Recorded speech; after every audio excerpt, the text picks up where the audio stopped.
Hey guys, so today we are going to talk about a subscriber question. And the question in question was, Frederick, why don't a lot of big e-commerce sites use React? So let's get into it. Well, this specific comment was posted on one of my old videos, and it came with a few links to different bigger sites out there on the internet, and basically that's the question, like why aren't they using something like React?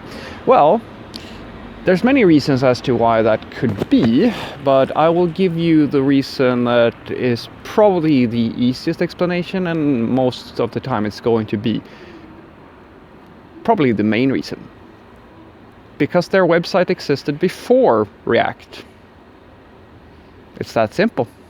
Now, what does that have to do with anything? I mean, isn't everybody going over to React? Well, no, they're not. React is very, very, very popular, and these SPA frameworks are, just in general, very, very popular. But this is kind of what I've said in more than a few videos, and it's also why I absolutely love these professionals, front-end developers who tell me that SPA frameworks should be their focus, and they very clearly state to me what a front-end developer should know and what they shouldn't know, and they explain that, and I kind of go, well, no, this is not true, because the thing is that an SPA framework is a way to build a website, but it's not the way that everybody builds a website.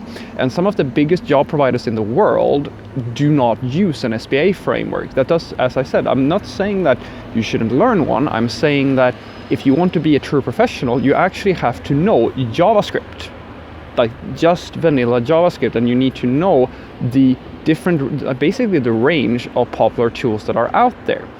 It's very common that someone uses React, for example, but it's not the whole story. And the reason why it's not the whole story is because these massive companies who have these really, really big websites, I've personally worked on one of these, and I know for a fact that not all of them are using these frameworks. The reason is very simple. The cost of migrating is enormous, and the time that it takes to do that migration is also enormous. Just think about it from a logical perspective. So you are one of the biggest websites in the world. You make millions every single day. And then somebody comes and says, hey, you know what? We could probably make more money, or not even, they might even not make that argument. They might just say, hey, there's this new way of doing things.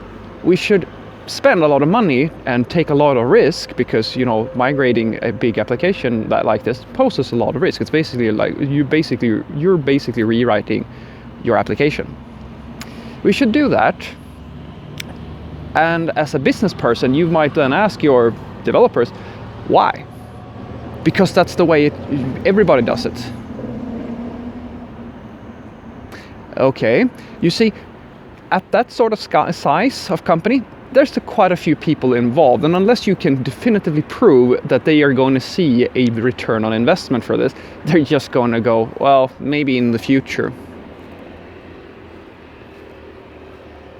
Because if you think about it, why would they? Why would they migrate? Unless there is an issue, why would they take all that risk? I mean, next to your little React migration that may take months and months and months, they have all these other projects that are going to make them actual money. Why would they care about React? So in my world, when somebody says something like that, it just proves to me that these are usually, guys, when people are telling you that the only thing you need to focus on is React and all of this stuff, these are the words of freelancers. These are the words of beginners or bloggers or people who are not actually working as professionals, who have never worked for an extended period of time in the industry, because people who actually do this professionally know this stuff. So when you look at these super large websites, some of them will use a framework, some of them will not. And depending on your needs, I mean, maybe you really, really like these SPA frameworks and you really want to focus on them, and that's fine. Then you will most likely, you're going to find a job where you can just focus on that sort of stuff. But if you just want to have the flexibility to work pretty much wherever you want or apply for most jobs, then you're going to have to learn the range of things. It's very much like learning a second language or a third language, depending, let's call a second language. Because although you may know how to say something in a certain way, you have to learn pretty much all the possible ways that you can say something in order to understand other people. Just because you don't necessarily use that exact expression doesn't mean that you don't have to learn it, because somebody else may use those words. And if you want to understand what they're doing, hey, that kind of, hopefully that makes sense to you. So what I want you to take away from this is that really large, big corporations and big websites, some of them don't actually use React because of basically migration costs. You remember, they already have a massive super site with tons and tons of features that are making them money every single day.